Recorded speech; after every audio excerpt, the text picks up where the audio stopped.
This episode of the Danger Close podcast is brought to you by Cry Havoc. From New York Times #1 bestselling author Jack Carr. Cry Havoc, a Tom Reese thriller. Order now. One of the stories I wanted to tell was the vulnerability of the American technology industry. Semiconductor is the heart of it. They're all designed with tools in the US, but the manufacturing is a scale business. 60-70% are coming out of Taiwan. We all know geopolitically how sensitive Taiwan is. And so I wanted to play with this idea that, well, what if the Chinese, rather than did an all-out invasion, did just enough to capture this plant? What would we do, right? You sort of hold the world hostage economically, but it very quickly becomes a naval problem, because as they do that, they start to blockade and keep the U.S. Navy from responding. And then I wanted to play around with the idea of being a student of, World War II and having grown up with these movies. What would happen then if there is such warfare in the skies and satellites and in data communications that all of our fancy weapon systems kind of get blinded and we turn to the tactics of old? So we end up with a duel of aircraft carriers on the Pacific, and it's all about trying to get that chip center back, because that's what moves the world. And that is, that is a reality.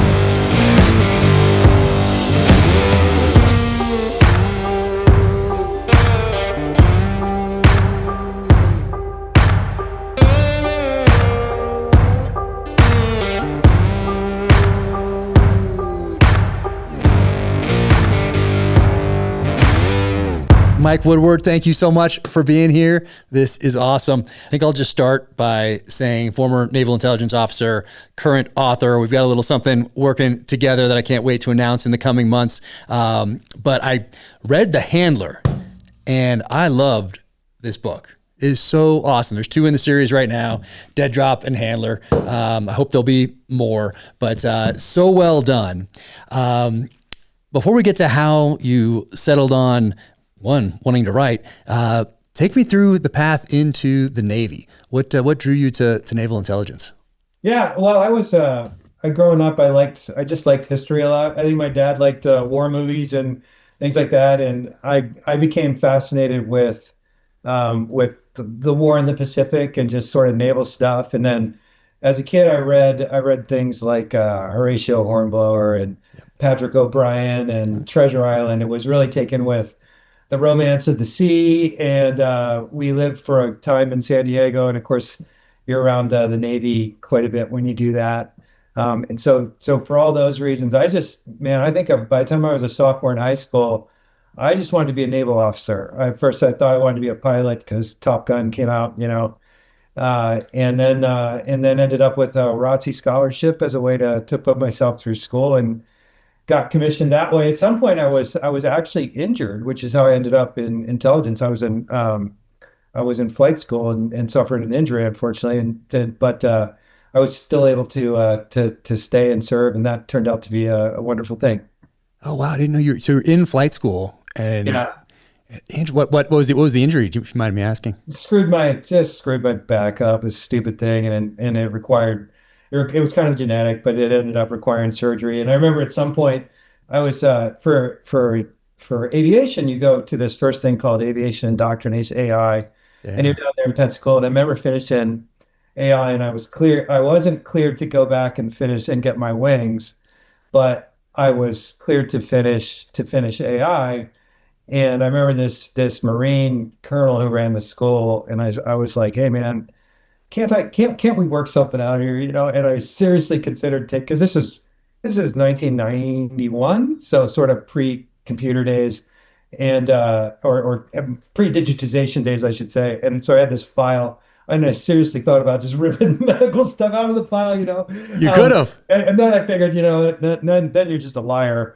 And what could be worse than being a naval officer and being a liar? So I didn't do that. So my designator ended up being changed, and I went off to Intel school from there. Yeah, you could have gotten away with it back then because you had that physical folder you'd have to carry between duty stations and that sort of a thing. And very easy to just toss that right out there. Oh, that's so interesting.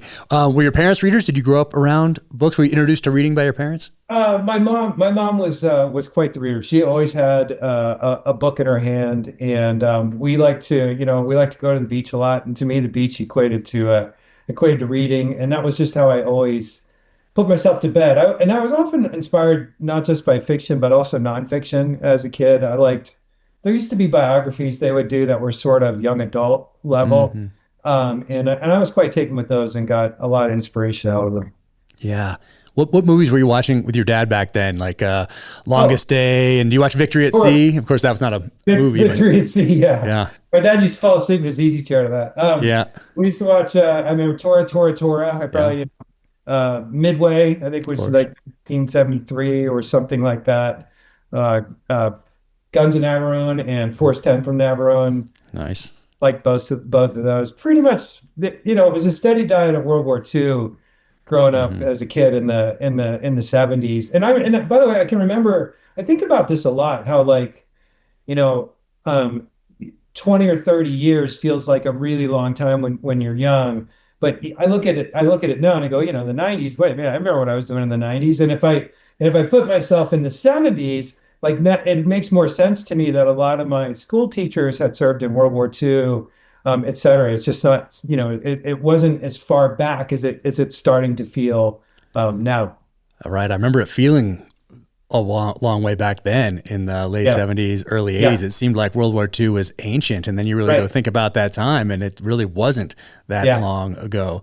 And some of those World War II veterans are still with us. My daughter was just out at Normandy for the D-Day commemoration events, cool. Escorting World War II veterans back there with the Best Defense Foundation. And she has this amazing connection with those World War II veterans. And I think it's because they see someone of her generation so young. It's a little different than them talking to their children, even their grandchildren. And now it's like, this would be like a great grandchild essentially, because they're all hovering around 100 or over. And to see them connect with her and it is really, really special to see.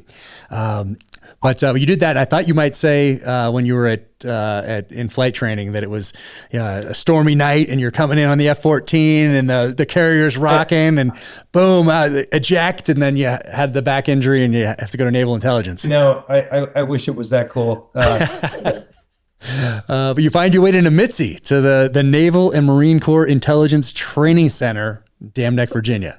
I did, and as you know, the designator back then was 1630, right? Nice. And so, went to Nimitzi and really enjoyed it. And then I kind of got into, being a kind of a bookish person, I actually really enjoyed that designator and vocation in the Navy because it exposed you to a lot of different things. So after I got out of Nimitzi, I was sent off to the Philippines to actually work on counterterror stuff. I did that for a little while, and then the base closed while I was there. Mount Pinatubo happened. Oh, wow. And I remember going up to Clark Air Base, and it was like 7 feet under ash and all that kind of weird stuff. Oh, wow. And then got sent back to the fleet and was on the Carl Vinson with an air wing, and then went to US Indo PACOM, which back then was just US PACOM. And that was really fun. Got to see a lot of interesting stuff in the Pacific. So I did a couple of deployments and really enjoyed my time in the Navy. Nice.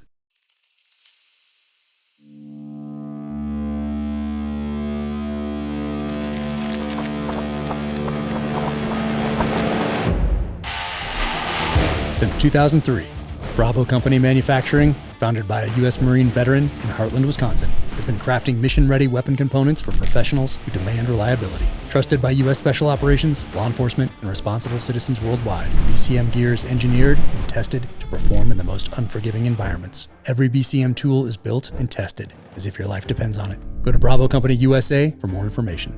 Bravo Company, American-made, duty-built. Nice. What do you remember about Nemitzi? So I came in enlisted because IS, intelligence specialist, was a source rating for buds. Now they have their own thing now, but back then you had to have a source rating, and Intel was the clear one for me. So I went to Naval Marine Corps Intelligence Training Center there, Dam Neck, Virginia, as well. They have the enlisted one, and then they have the officer one. I think we're on that lower deck, and you guys were on the second deck or something like that. And then maybe something along those lines. But I remember getting there, and I think I could have tested out of that school because of all the Tom Clancy that I had read, because it was pre 9/11. This is fall of '96. Yeah. And I remember the silhouettes of submarines and bombers and all of that sort of thing. And it was all of the different satellites and the different programs that I had read about in Clancy, and probably other books as well, I'm sure, but Clancy is the one that stands out because of all the technical detail that he put in those books, and I feel like I could have tested out of that thing just because of all the reading that I had done in prep, just throughout my life, not really in preparation for it. It ended up being in preparation for it, but it was really just because I love reading and all that, but I think I could have. What did you guys do up there in the officer side of the house? Oh, nothing. No, there was a lot, it was, at that time, we were still very much a Cold War anti-Soviet Navy. And so there was a lot of memorization and understanding of Russian systems, Soviet systems. We barely talked about the Chinese. They were not really a factor. We talked about some of the other emerging threats like Iran, et cetera. But I would say it was sort of broken up like that by threat category, and a baseline across all of that, as you know, were the Soviet systems at the time. It was sort of like you bought that or you bought French or American, I guess. And as I was there, Desert Storm was just wrapping up. So we were getting a lot of really interesting facts and new information from Desert Storm, because we would have pilots come through as guest speakers. And I remember a crew came through that had flown the F-117 Nighthawk. And back then, the stealth fighter, I don't know if you remember, but it was like revealed, pretty much right before that war started. So that was all new stuff. And I felt like the rules were sort of being rewritten while I was there in terms of tactics, which I found very interesting. Yeah. Did you ever make models when you were a kid? I remember that the stealth fighter had like Revel or one of those companies back in the mid 80s. They had their vision of what a stealth fighter would look like, and it wasn't far off. Right. No. Yeah. No. I used to build models all the time. I missed the F-117, but I remember they had the Russian version that looked. Remember the movie Firefox with Clint? Oh yeah, of course. In the book. I love that movie, right? In the book. Yeah. They had the that's right. I read the book too. They had a model of that thing, and I was like, yeah, that's pretty cool. I remember the book because the movie came out. That's how I became aware of the book. I think I was in 4th grade at the time, and it's Clint Eastwood, and he's on that cover, and he's holding that helmet. I think it has the Star on it, and it's all black. And I remember, I have it upstairs actually with all the old. It's not. I mean, I have a collection of novelizations, but then I have another shelf of books that are adapted from that time frame as well. They're not novelizations, but they're adapted, so they're the movie tie-in covers. And so I remember it from back then, Clint Eastwood. Just from the other day, it's just upstairs. So I love collecting those things. It takes me back. I can see those are like my time machine, like those in films and television. Those are my time machine back to the 70s and to the 80s. Firefox was awesome. And the book was incredible. Yeah. And it's actually a really good Cold War espionage story in a way. It is. And I have a book behind me called The $1 Billion Spy. That was about a nonfiction book. That was about Oleg Gordievsky, I think his name was. He was the guy that gave all the information about the MiG-25 Foxbat and so on. And so just that kind of stuff I felt like is the basis of a lot of the good literature in the genre that you and I write in. So I have no problem being a student of the Cold War, because a lot of times it feels like we're headed right back into that mode in the real world. And it makes for some good setups in terms of stories. Yeah, I think people discount Firefox because of the technology available to film the flying scenes. Yeah.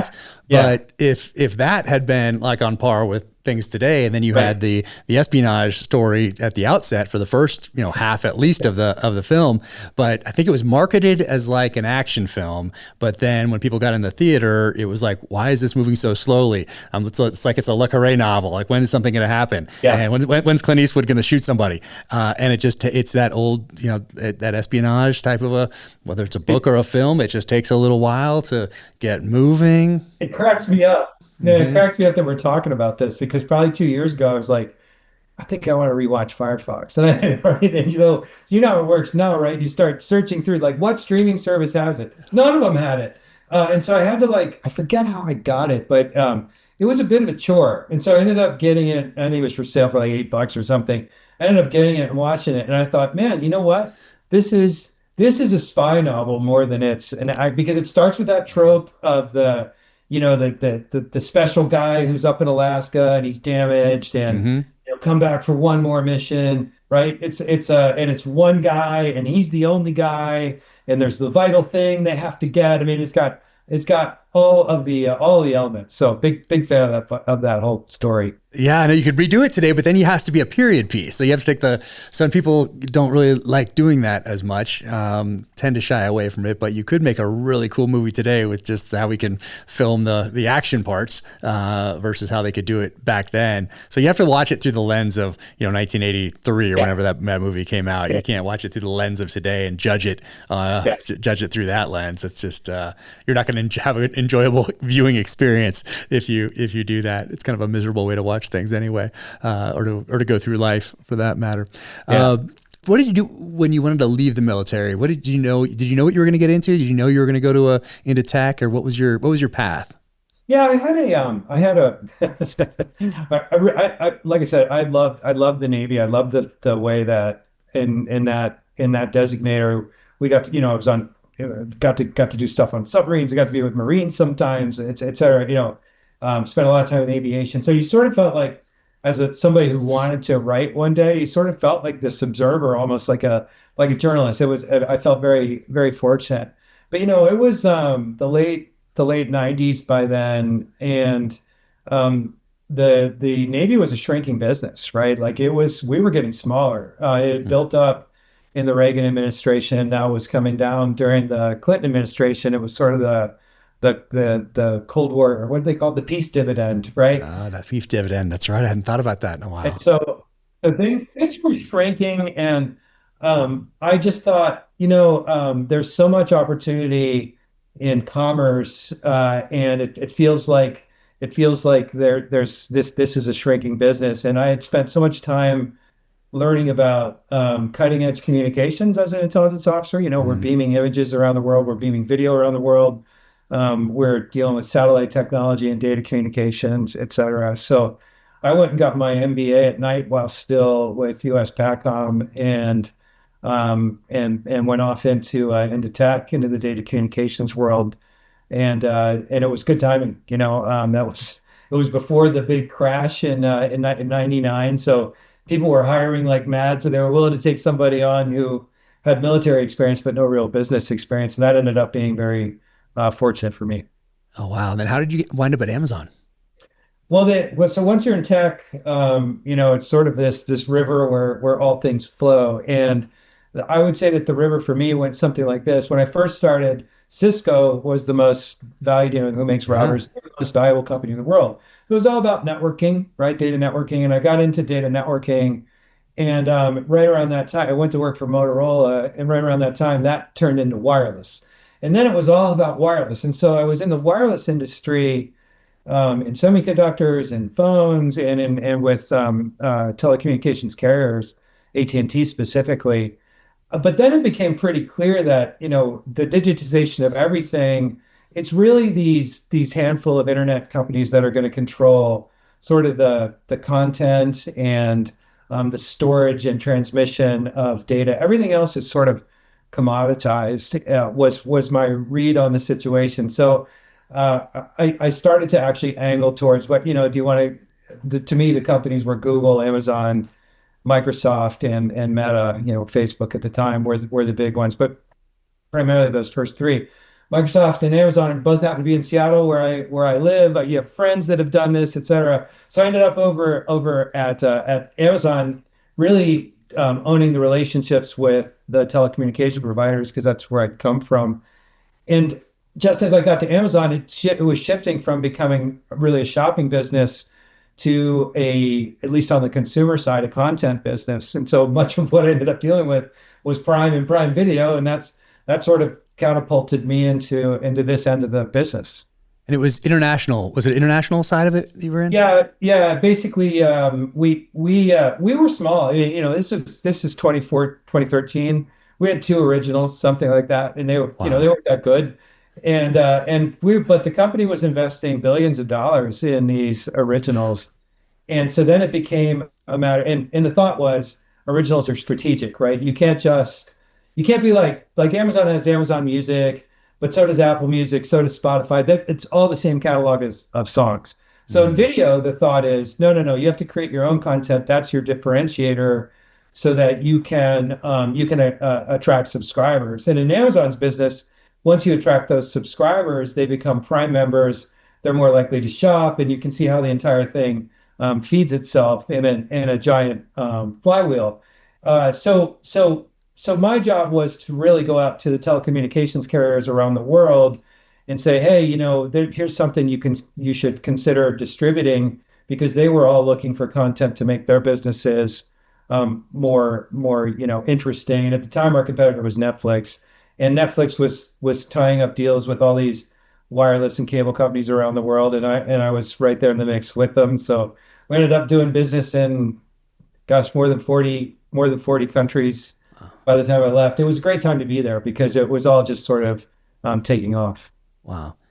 What lessons did you take from your Navy time that you applied to business, leadership wise? Or I think that I spent a lot of time in that. One of the things I really loved about being with PACOM was I liaised a lot with foreign militaries, and I kind of got used to getting comfortable with other colleagues and professionals who are from vastly different cultures and places, and being able to build relationships like that. And I really enjoy it. It's just fun, And so that was a big part of what I took from the Navy. Also, that technology sort of translates across borders.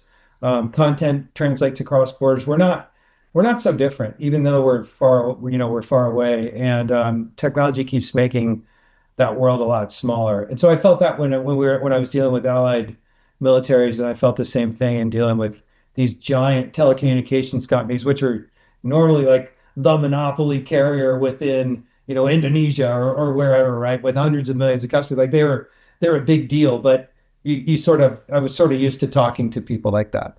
Yeah. And this whole time, did you know that you were going to write someday, or were you working on The Handler or another project, or what was your writing path?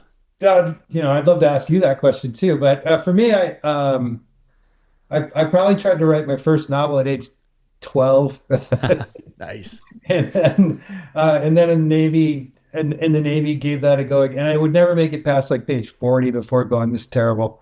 And then while I was at Amazon, I spent so much time on planes and traveling that I started to do it just for fun, just kind of goofing off.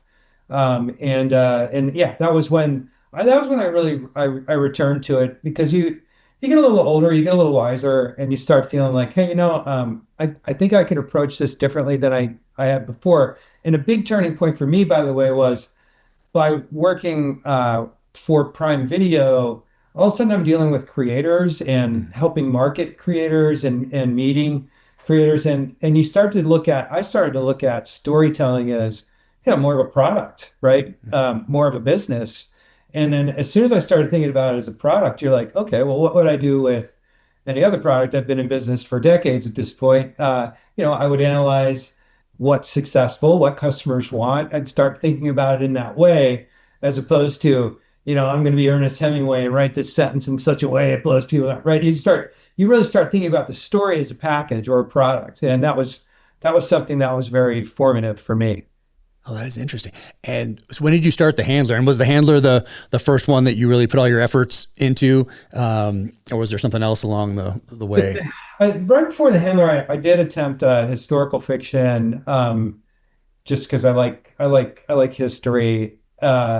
But I don't think I did have a little traction of that with agents and stuff, but there's not much of a market for it. So again, back to that product issue, you kind of go, all right, well, what's a genre I could do where there's actually a market? And so I picked this genre, and given my background and just sort of love of it, I started working on the Handler, but thinking more about it as a product for the first time. So I had the benefit of that, and that was new, like aiming for a specific word target and thinking about the construction of the story and how things need to resolve, and getting better at doing an outline, and sort of just analyzing the space. It's interesting you say that, because I wouldn't have guessed that you looked at it that way. I was going to guess that you looked at it the opposite, that it was like an escape from all the things that you were doing. Because when you read this, what drew me to it is the writing. Like, the story is awesome, but there are lots of awesome stories out there where the writing's not great, whatever. The writing is great. And so that's what really, for me, as soon as I started reading this, I said, oh, this is different than some things that I've been reading lately. Like this really stood out to me. But it was the writing that made it stood out to me. The story is fantastic, but the writing is really what was stood out to me more than anything else. It's just so good, and to be paired with such an amazing story, then you have the magic. There you have the heart, and it's really that heart that makes something, a piece of art. No matter what it is, whether it's a painting or a sculpture or whatever it is, it's that heart behind it that you can't. It's an intangible, and you might not be able to put your finger on exactly what it is, but it's there, and you know it's there. And those are the ones that rise. And this was just so good. So I'm surprised that you looked at it like that. But now that I know you, I can see the process side to it. Yeah. And I love that. I love that process. And I learned something from you early on. I haven't been able to do it yet because I was finishing up my book, but you write the prologue, or you have in the past written the prologue last, or not first. Yeah. It's so interesting. And did you start out that way, and that just made sense to you from the get-go? I think you told me this before, but I forget exactly how you got to that, because I'm going to try it. I think I need to try it because my last prologue is over 10,000 words, which is a long for a chapter. And Red Sky Morning, that's a long prologue. Well, Red Sky Morning is even longer, but Cry Havoc is 10,000. Red Sky Morning is even longer, so that's like a whole book in and of itself. I mean, it's a short story.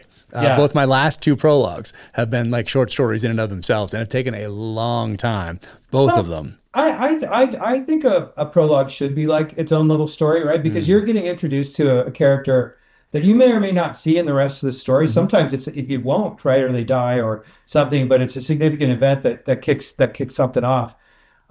But I found that if you spend, you've got this whole book to write, and you've got these character arcs you've thought through and everything else. And in a way, the prologue is designed to be less related. I mean, it is related to that, but it's not a direct piece of the story. It's the thing that kicks off the story, or the incident that kicks off the story. So I find that, and it's like the very first thing your reader sees. And so I feel like by the time you finish a book, you know these characters, you know this story, you have found your voice. That's a good time to go back and write that prologue, rather than starting cold and force fitting it. And it's so tempting to like jam way too much information in there and things like that. So I think that with the Handler, I think I wrote it first because it was based on a real world event, and I didn't know what I was doing. But ever since then, I realized that, man, you can just spend too much time on this. Get into it. Just get going and come back. Yeah. That's such a great idea. So I'm going to try that next time around, because Red Sky Morning in particular, I didn't know anything about submarines. And so I just thought, oh, wow, that took a while. And I wanted a submariner to read it and be like, okay, there's, he took some license here, but I can tell that he put in the effort. Well, you did a hell of a job. It sounded to me like you knew a lot about submarines. I feel like I did by the end of that. Yeah, right. And then I had to project forward a little bit on some things like that weren't quite done yet, but I had to figure that out. So that was interesting. And then the latest one, it's Tom Reese, so the dad of James Reese, my protagonist, in Vietnam. So it's my first time introducing him to people where the whole story is about him. He's been in the other books before. He's had a major part in a couple of them, but this is all about him. And so I had another prologue that I was going to use that ended up being chapter 1 instead. And if this had been, let's say, book 5 in a series about Tom Reese, well, that chapter 1 would have been the prologue, but I felt like I needed to introduce this character in that prologue. And so I did. So I think it works for this, but like I said, if it had been book 5, 6, or 7 with Tom Reese, then chapter 1 would have been the prologue. And I would imagine, given that Cry Havoc is taking place in 1968, right? Yep, 68. Yep. That it was probably hard to get in the rhythm and the voice and the mood. You know what I mean? Like, having not really done that. I don't think you've done that before. I guess with Beirut, you did a little, right? But this was definitely a lot. This took a lot longer than I expected. I thought just doing that research, like you mentioned, doing the historical fiction that you had started out doing before The Handler.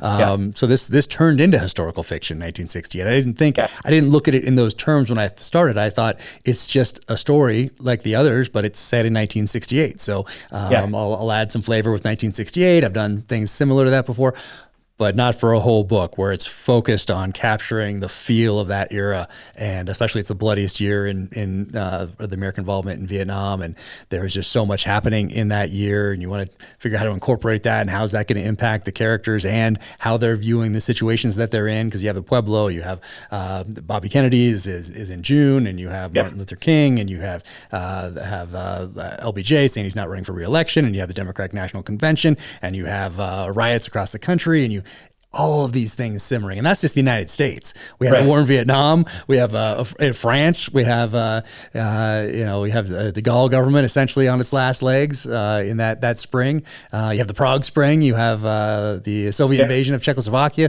I mean, there's all of these things happening. And we're coming right on the heels essentially of a presidential assassination in this country. Bay of Pigs wasn't too far. The Cuban Missile Crisis. All of these things are very, very recent memories for people. So you have to incorporate all that in, and then not have the benefit of 50 years of hindsight, over 50 years of hindsight, going back and putting that into these characters as well. So it's doing that just took a lot longer than I thought. Yeah, not only do you have to fight the bias of presentism, but you also have to keep from getting overwhelmed. What do you include and not include? How much detail, et cetera. Which must have been a challenge. Yeah, I'm like, well, if it's March or April, it would be probably someone would mention that the president's not running, that sort of a thing, they can't ignore these huge events. And then they happen to just tie into the story as well. So it all worked out, but it definitely just, I did not allocate my time in a way that allowed me to have the book done for when we thought it was going to be done. But that's all right. I'm very happy with how it came out. It could not be. I can't wait to read it. I think it's gonna be great. Well, you'll be getting an early copy. And yours, I see right behind you, Red Tide. And I think I had the PDF or a printed version. And so can you grab that? This is the. Is that the galley? Yeah, the advanced. Let's see, did I do that right? The advanced reader copy. Yep. Nice. I just got these about 2 weeks ago, and you know how excited that can be when you get an arc for something that is totally new. So this book is near and dear to my heart. It's a standalone novel that's about, as the title says, a novel of the next Pacific War. So it's really kind of focused on what a lot of people call the Davidson window these days after the Admiral Davidson talks about China's invasion of Taiwan and how there's this window in time between 2021 and 2027 where that makes the most sense. And I really wanted to explore that in detail based on both my tech career and my career as a novelist. So quite enjoyed it.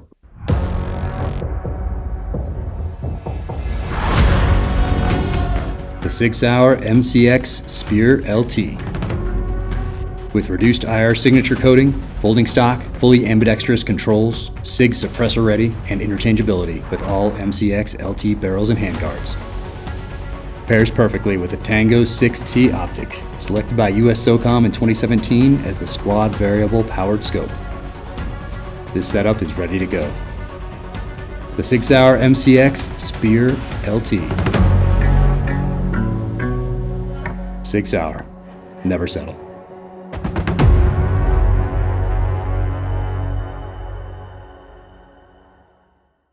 And why did you decide to do that at this point? Because you have the handler and then Dead Drop right after, so it would seem like there would be a third one kind of in the series, but you pivot and you do some Tom Clancy. So I have the other one because I love right here. So this is Line of Demarcation right there. So I have that, and I have the other one. We're moving back into the house, like I told you. So things are a disaster in there. There's books everywhere. It's chaos. But your video looks good. I mean, thank you. Yeah. Oasis of calm. You only see this. There's a reason why you only see this one camera angle, because around me it might not be as organized. But I do love the cover for your first Clancy that you did. Yeah, that was Shadow State. Yeah, that's a really cool cover right there. Yeah, and this book I wanted to do Vietnam, and so for me, Shadow State. Well, back to your question, you're like, well, why not go back to the handler? Effectively, I'm about half done with another one, but effectively, my editor is the same guy that does Clancy that also did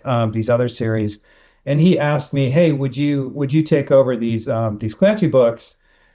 Because there was all of a sudden an opening, and as a new novelist, it was like, well, gosh, who's going to pass that opportunity, right? So I jumped on that, and the pace of those books is very daunting. I mean, it's effectively a book every 7 months, and so it was. I've written 3 now. The third one comes out this September. So Shadow State came out last year. Line of Demarcation just came out in May. Yep. And then I have Terminal Velocity will come out in September. And so, May to September, two books coming out. You're like, damn. And so it's been a breathless pace. That's why there hasn't been another handler. And I had Red Tide going the entire time in the background because I was just super passionate about it. It was the book I wanted to write. I pitched it to my agent as I said I want to write a book that is Red Storm Rising meets Winds of War. In other words, take the Clancy-esque Red Storm Rising and true to life military stuff, which I knew I could do because of my naval background, but bring in the characterizations and emotion and art of a family the way Herman Wouk did to me so effectively. In Winds of War and War and Remembrance, 2 of my favorite books. So that was the idea, and I was just super passionate about it. And I had to go through it. It took me a couple of years. I had to go through several drafts to get it right. But I'm very excited to see it hit the stores this September. That's amazing. Well, no, August for you for Red Tide, right? No, Red Tide September. Let me get this right. Red Tide is September 16th. September 16th. Okay, I have it on my calendar as for some reason I have it as August 16th for some reason, but it feels like it. Nice. And that Terminal Velocity is August 2nd. So okay, I'm in. By the way, I have zero control of it, as you know, as to when this stuff comes out, right? And so you're like, well, all right, I guess it'll be a more efficient book tour, and we're going to do 2 at once, right? Perfect. Oh, that's amazing. So, this podcast drops. It might be out when this podcast drops. If it's not, pre-order, and if it is, order it up, and it's fantastic. I think you definitely hit your goal. You exceeded that goal, exceeds expectations. It's such a great book. I'm so glad I got to read an early copy. And Winds of War, War and Remembrance are 2 of my favorites as well. I remember watching the miniseries when I was a kid. I think it's where I became aware of a lot of different, because it takes you through, for those who haven't read it or seen the miniseries, it really takes you from, well, as the title suggests, the Winds of War, from pre-World War II and Pearl Harbor, and then all the way through from there to the end. But you learn so much about history from reading those, especially if you're reading it in like junior high, high school, college, like somewhere in there. You learn so much about history, and it's humanized for you. It's not just you're like reading about something and you see how many people were killed in this a certain campaign or whatever it was. No, you're experiencing it through the eyes of a family, and it's so good. It's so good. I recommend. So those are 2 of my most recommended books. Once an Eagle is another one that's kind of similar in scope. Well, actually, I should say it has a broader scope because it goes for longer. I guess that would make sense. But it's similar in that you're experiencing history through the eyes of different characters, and it's so good. And Once an Eagle, we've talked about this before, but that to me is just like a seminal work. And it actually starts in the search for Pancho Villa. I know. Isn't that wild? And, Yeah.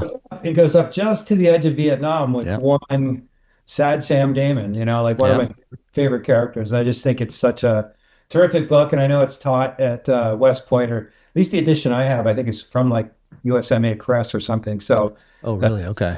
yeah. Interesting. But yeah, those are some of my favorites. And I would love to one day get into maybe one day when I'm old and have lived enough history, but to get into historical fiction, I think Yeah. it's fun.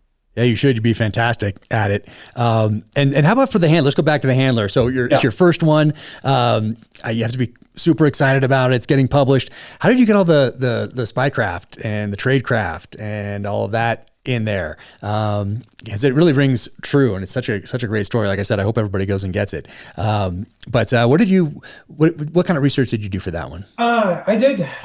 So I was at least as an intelligence officer, it's like you know enough about the intelligence agencies and how information is handled and technical capabilities and things like that. On the actual, sort of human side of things and getting into how does an operative talk to an asset and that kind of stuff. I read several memoirs actually of from CIA officers, which were really helpful.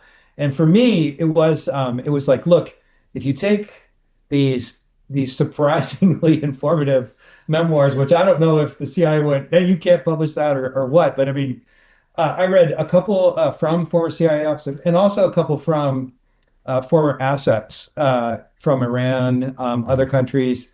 We talked about what it was like to get recruited, what their relationship was like, the things that they sort of wanted, and how each side is sort of always manipulating, and they don't have great communication, and sometimes their hearts are in the right place, sometimes they're not. So I wanted to play with all of those themes, and with the handler, I wanted to keep enough of a slightly military edge. So I wanted the hero to have been, somebody who had been in the military. And so like when they run into trouble and they have to call in an Osprey that's, off the coast on an LHA or something like that, like it all made sense. It's not like a Deus Ex Machina, just boom, right? It just sort of happens. And so I wanted to really try to nail that interplay between the DoD and the DIA and the CIA, et cetera. So I had a lot of fun with that kind of stuff. And what was it like when you got the call then for the Clancy? Were you expecting it, or was it out of the blue? Had you had conversations about it before? With Tom No, Colgan gives you a call, right? it was out. It was totally out of the blue. I was working on the third handler, and Tom, my agent, called. Actually, it was kind of funny because he goes, look, my agent at the time, who unfortunately passed away, his name was Scott. He goes, look, I'm going to call Scott and talk to him about this. And he says, but before I do, I just want to take your temperature. And he goes, I'm going to ask you a question. And your immediate response is going to be yes. And so I'm going to warn you that before you say yes, realize that it's a big commitment, right? And so then he says, do you want to take on this series, this Tom Clancy series? And of course I was like, yes, yeah, absolutely. And he's like, look, it's a book. It's a book every 7 months. And, it's going to mean that you set sort of everything else aside while you work on this. But I mean, it was just too important to me to want to contribute to that. I mean, of course, I read it. We haven't even talked about him, right? I mean, I read every one of those books. Red Storm Rising was one of my absolute favorites. Yep. So good. I loved Clear and Present Danger. Of course, I loved Hunt for Red October, et cetera, et cetera, et cetera. So I was super thrilled to contribute to that. It's also then I got real nervous. Like you get a little like, oh boy, what if, can I do that? You've kind of climbed out on that limb. But one piece of advice he gave me that I'll share was, he said, I want you to do this because, he said, don't try to imitate anybody else. Don't try to imitate Tom himself or the other writers that have done this. Because you won't succeed at that. And I'm choosing you because I like the way you write. And so I'm picking you for that reason. So please write like you write, just do it in his universe. And I like to think of it as like, if you were a film director and you're a great director and you've done kind of different sorts of films and things. And then somebody from, the Marvel Cinematic Universe came and they said, hey, will you do this next film? Yeah, you're going to say yeah. And they know that you're going to handle it a little bit differently than their last two directors, whatever, but they might think, hey, the audience is ready for a slight shift. And I think that was the case with me when Tom approached me. That's amazing. And do you sign on for 3? Is that right? More than that, but I've completed 3. Yeah. Oh, wow. Okay. Yeah. They got you for more than that right out front. Well, it was, you know how it is, right? It's a couple at a time, and then things happen in the background. Got it. Amazing. And how did your process change over this time? So now you've been at it for a little bit. So now you've got, you have a series, you have an existing series, and you have a standalone now. And so now that's as far as background goes, writing, that's pretty good. And that's different, 3 different types of things, projects. How's the process changed over that time? Or does it just, have you refined it, or have you made changes? Yeah, I think I've refined it. I do a lot more outlining up front now. I do a lot of work around character grids and their backgrounds so that you're not making up stuff on the fly that you think sounds great when you're writing it, but 2 days later you're like, was I drunk? Like, what is this? This is terrible, And so trying to get that stuff right, and then breaking once I get all those characters set up, breaking that outline down into probably a 2-page narrative, like, okay, here's what this book is about, and then going into each of those characters and thinking through what each arc is going to be, etc., and then trying to get an outline that's a little more detailed. And then once you have that, I feel like you have a template. And I'll be honest, I mean, the story always changes even though you have an outline.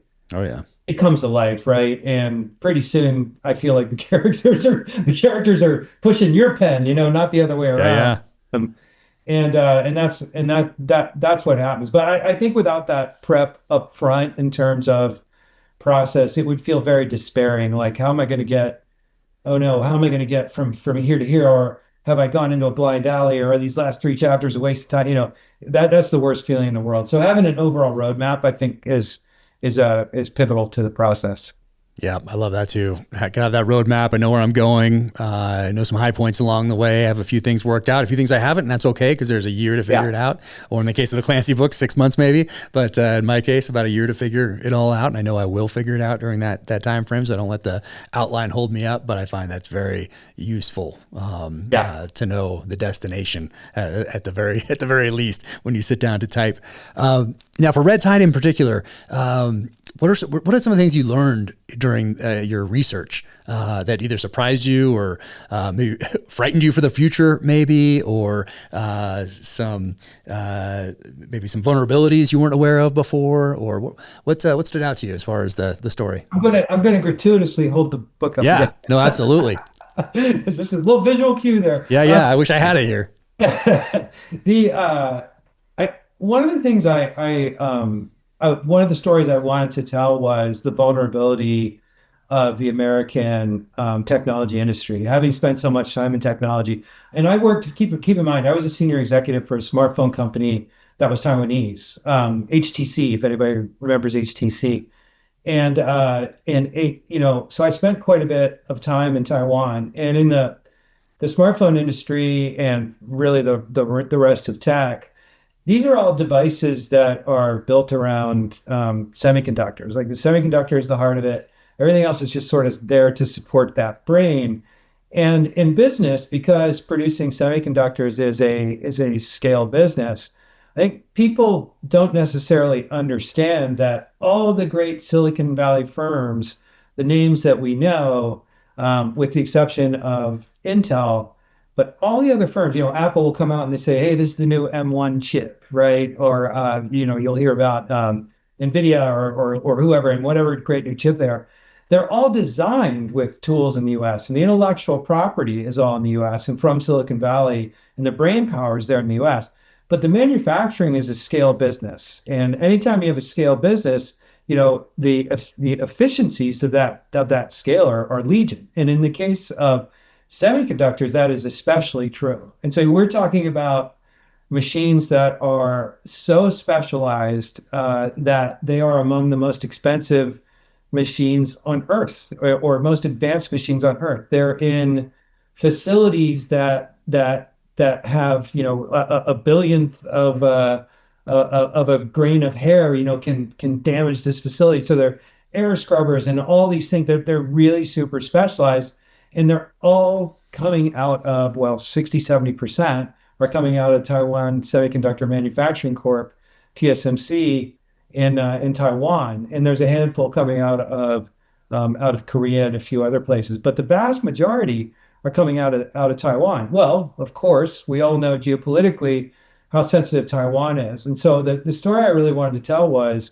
we've seen the Chinese Navy, the PLAN. We've seen them being built up sort of as American shipbuilding capabilities have declined. The size of our fleet is a fraction of what it was even when you and I were in the Navy. And so, I wanted to play with this idea that, well, what if the Chinese, sort of, rather than did an all-out invasion, did just enough to capture this plant? What would we do, right? You sort of hold the world hostage economically, but it very quickly becomes a naval problem, because as they do that, they start to blockade and keep the U.S. Navy from responding. And then I wanted to play around with the idea, being a student of World War II and having grown up with these movies. I wanted to play around with, from an entertainment factor, what would happen then if there is such warfare in the skies and satellites and in data communications that all of our fancy weapon systems kind of get blinded, and we turn to the tactics of old. And so we end up with a duel of aircraft carriers on the Pacific, and it's all about trying to get that chip center back, because that's what moves the world, and that is a reality.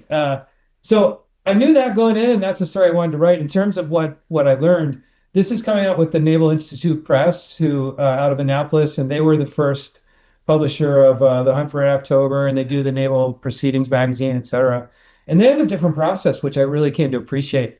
They put the book through a couple of, more than one technical naval officer, so a submariner, another guy, and it was like, I'm embarrassed to admit that some of the things that I got wrong, but it made the book so much stronger by going through that review process. So I learned a lot more about little details of naval operations that I thought I knew, but learned more.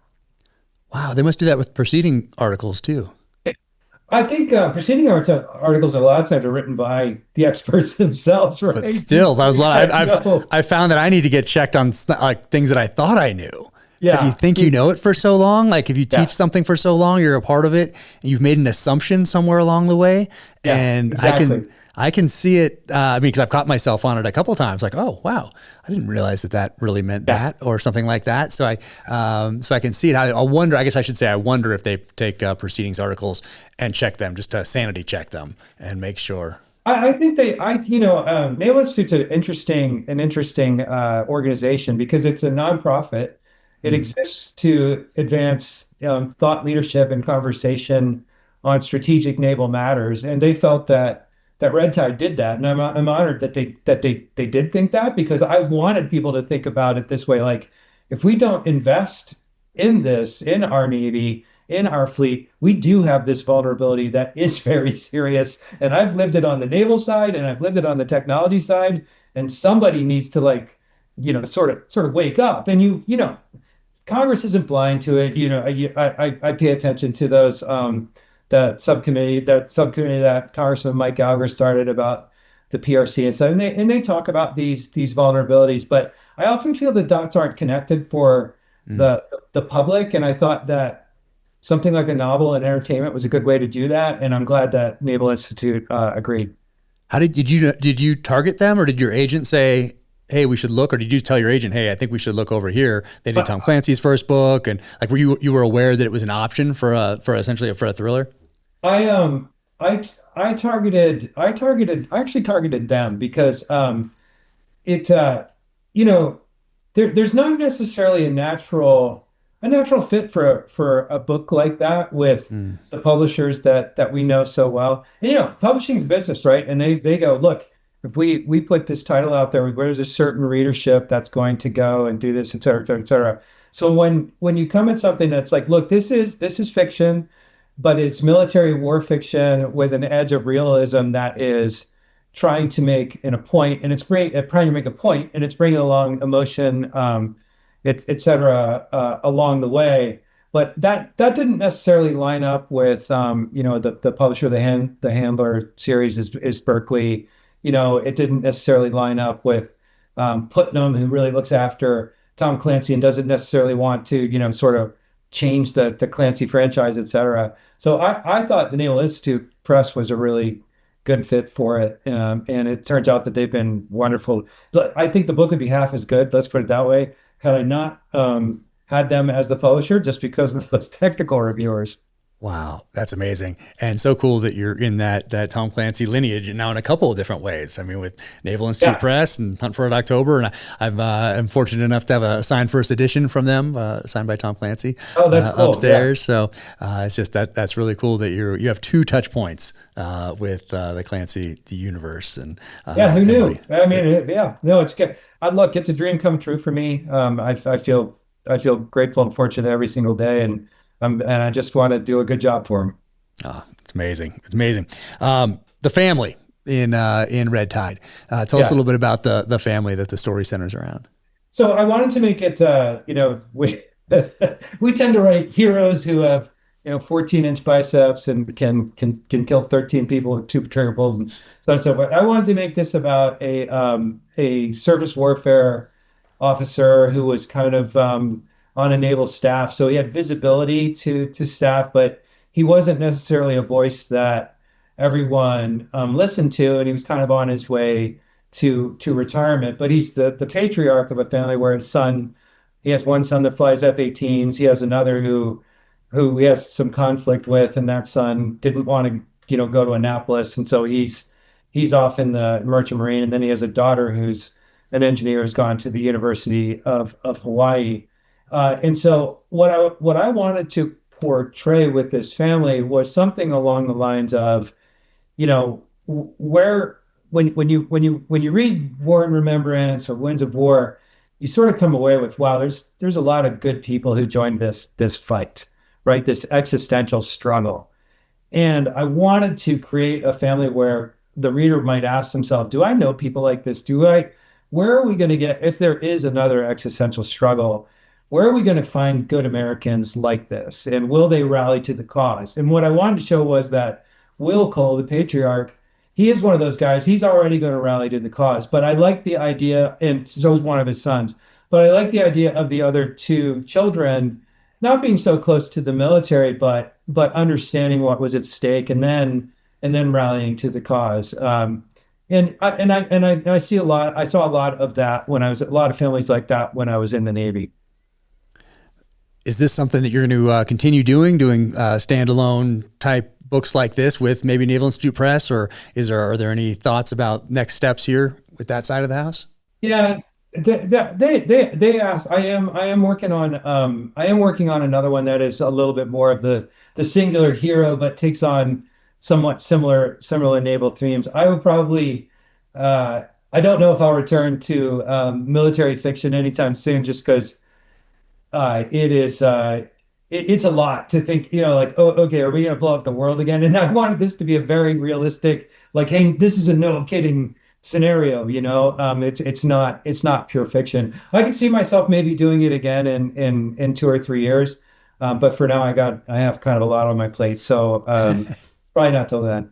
That's fantastic. One of those things on your plate, we'll just tease it because I'm not exactly sure when we're going to announce it. We have a little project together, and we'll talk more about that when we actually announce it. But for now, we just have a little project that I'm super excited about, and it's so cool. I could not be more excited about it, and thank you for everything, and I love learning from you, learning about that part of the process. We're doing the prologue a little later. I'm going to give it a shot next time. time, and I'm actually starting that next book now. So I have to hold myself to it. I gotta say, okay, don't do the prologue right now. Just wait and see how that works out. So you're too kind and modest. I have to write twice as many books as you to sell about as many. So, so I don't think you've got a whole lot going wrong over there. Well, I appreciate that. But yeah, Red Tide, it'll either be out or available for pre-order when people listen to this. And man, I'm so excited to be working with you on our project, and so excited for what you have coming out, all the stuff, all the Tom Clancy stuff, your own series here with the Handler and Dead Drop, and then Red Tide, of course. So, and I hope everybody adds all of them to their library, but especially Red Tide, because that's the one that we're focused on right now. So be sure and do that, and then go back and get everything else. Yeah, thank you, Jack. It is an honor, and I've been really enjoying working on our project, and look forward to like you sharing more of that. Yeah, me too. It's going to be really good. Got a little video teed up on it, and it's looking great. So plus you're an Amazon alum now, right? I am. We're both. Yeah. So we have some touch points here. So yeah, there's a bunch of connections, which is fantastic. And yeah, we have the Dark Wolf that comes out on August 27th, and response has been crazy. We just got off a call with Amazon. They can see all the data, of course, and everything, and they could not be more excited. And it's tested through the roof with test audiences. So they're really going all in on this one. So. Yeah, hopefully we'll get a second season. Of course, they'll wait for the data to come in like about a month after it comes out. They get all that data, and a couple of weeks after, 2 weeks, and then they'll look at it again at 3 and 4, and probably make some decisions. But it's looking so good. I could not be more excited with how this thing came out. And you're in the middle of filming. True Believer, yeah, second book. So that's filming right now. Just got back from set 2 days ago, and it's. Just the visuals we've captured this time, from capturing Africa to the other places that we're going here, they are just stunning. I mean, I'm so glad that we made the decision to go and not just call Texas Africa, put some music back there, show a zebra or something, and then just go into it. It's like, no, being there and capturing those landscapes and everybody that you have working on the films over there, it's really given it a heart, I think, that would be hard to come by if you were trying to just make Texas Africa. How long so you traveled to Africa while they were sitting there? Yeah. And how long were you on the continent? Gosh, everything's kind of blended because I was writing Cry Havoc at the same time, so everything's turned into one long day over the last year. But we were there over a month total, and that's not counting the people that get there ahead of time and scout the locations, which is and do all that stuff, set everything up. So that's another month. So we were a couple months total, but I think a full month and a half with actual filming, I think. Wow, pretty long. Yeah, and it was great. Oh man, I can't wait to go back. And everybody that was there said, now we understand your fascination with Land Cruisers, because they didn't get it exactly before. They kind of get that I drive them and that they're in all the books and everything like that. But then going out there and going into the bush and then looking around and saying, oh, that's a Land Cruiser, Land Cruiser, Land Cruiser, Land Cruiser. And they have that modified, or they have that pickup, right, that you don't see in the U.S. Yeah. And it has two diesel tanks and then they have that. I did a safari in Kenya, and it was like converted with the seats in the back, and amazing truck and a massive range. Yep, and they can't get them over here because they'd last forever, and also they don't have I don't think they have the airbags and the computers for the backup cameras and all the stuff that you need to have now legally to have a car in the United States. But they're so awesome. But everybody was saying how much more they understood my fascination with Land Cruisers. Yeah. When I was in the Navy in the Philippines at QB Point, there was this Land Cruiser that I thought about buying. Is it the FJ? Is it the not? I know there's the FJ Cruiser now, but it's the little FJ40, the one that looks like a Jeep. Yeah, it was really cool. It was baby blue. It was right-hand drive, so that was going to be an issue. But honestly, I think it had come from Japan, and I couldn't fit in the driver's seat. I'm like, man, I can't. Oh, like the seat wouldn't go back. Oh no, yeah. I thought it was so cool though. Interesting that it wouldn't have to go back, because I have an FJ40 out there, but the seat does go back enough for me to get in it. But some of the other ones, we had a speaking of we were talking earlier about a Land Rover on a base, and before we started the podcast, and we had one in Ramadi, and I remember it was my first time. I think I saw one when I was a kid. I think I saw one in Greece. I hadn't really registered, like I see them in ads for the Camel cigarettes or whatever, but for some reason, when I was a kid, like for some reason, the International Scouts registered because I saw those. Yeah. Like those were around. Like Broncos were around. The old school Broncos, like that sort of thing. But I just didn't. For some reason, I didn't see too many like defenders for essentially or a Rover, a series. Land Rover. And I saw one in Greece, I think. And I was just like, oh, wow, this is amazing. I'd love to have one of these one day. Of course, just dreaming. And then we had one on base in Ramadi, and I was so excited that we had one or two, and I got in there and I couldn't barely fit. The seat wouldn't go back. Like it was like one from the UK or something that was a little older maybe, but it was made for a smaller person. I can't remember if it was or not. I can't remember. I might be conflating if I said it was or not. I don't think so. But yeah, it was on base and it was a little older, and we didn't really use it to go out in town or anything. It was just kind of a, drive around base on it type of a vehicle. But yeah, it didn't fit. Couldn't go back. And then later I was in doing some agency work, and we had a G-Wagon. It was my first time in a G-Wagon. It's really before they became like a Kardashian type thing, So, but it was all up armored and, all that stuff. And I was running tactical comms in the back. I drove it one night with nods. But most of the time I was doing the tactical comms. We'd pass through different battle spaces, and just, hey, let different QRFs know that we're passing through, so they'd be ready at different stages of readiness. And you could barely fit in that back seat, especially with body armor on. So body armor in there, I squeeze in there and have the big green radio. For people that are listening, big green radio is just that. It's a big green radio. It's the same size as the ones in those movies we were talking about. They do more than they did back then, but they're essentially the same size. And so you're squished in there like that with your body armor on and your M4 and all your stuff, and then the radio there that's attached to the seat in front of you. You can barely move in those things. So there's something to the long wheelbase vehicles. They do have versions of them, but we didn't have those. But I love talking vehicles. I love talking Land Rovers and Land Cruisers and Defenders and all the rest. But it's fun stuff. And you do see them all over Africa, but you don't see too many Land Rovers. You see a lot of Land Cruisers, not that many Land Rovers. You see a couple. Yeah, I know. No, but a lot of those Land Cruiser pickups, and I've always wondered, like, why don't they sell those in the U.S.? For that reason, the engines would last forever because they're the diesels, and then kind of like the Hilux. Looks a little bit like a Tacoma, but it has the different engine that'll last forever. So they want that turnover. They want that vehicle turnover, I think, in the United States. It's unfortunate, even though they run cleaner and for all the rest. Anyway, they're now the Land Cruisers are stacking up in the backyard here. I shouldn't say backyard. How many do you have? I have two 80s, two FJ62s, and a 40. So 1, 2, 3, 4, 5. Yeah. And maybe a couple on the way. They're all the same. They're all the same body style. No, the FJ40 is that Jeep one. The 80 series is from the 90s, so mid 90s, 1997.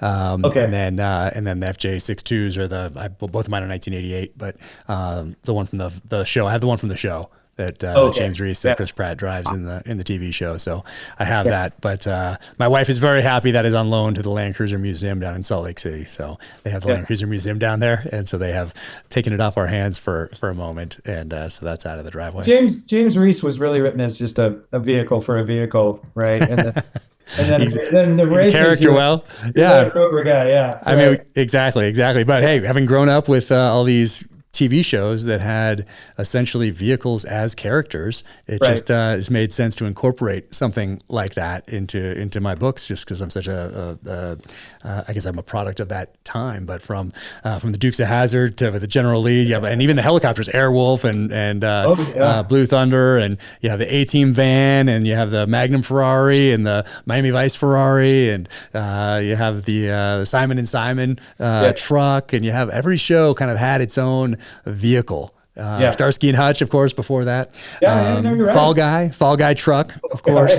Right. So you have all those different vehicles that are associated with characters, but they all inform the character that drives them. So it's very, very natural for me to do that. Yeah. Yeah, man. Dude, thank you so much for this, for our partnership that we'll announce. We'll talk more about here in the coming months. But so excited for Red Tide to get out there. So excited for the next Clancy, and then to see what you have coming next after all of that. I really appreciate you, one, taking the time, two, being such a good friend, and then for sharing this gift, because they really are so well written, and everybody should go out and pick these up. You're too kind, Jack. I don't know how somebody so successful is such a nice guy, but thank you very much. I appreciate that. Oh man, absolutely. And we'll be talking soon. All right, man. Take care. All right, take care. This episode of the Danger Close podcast is brought to you by Cry Havoc, from New York Times #1 bestselling author Jack Carr. Cry Havoc, a Tom Reese thriller. Order now. Watch a Cry Havoc teaser here, or watch another episode of the podcast.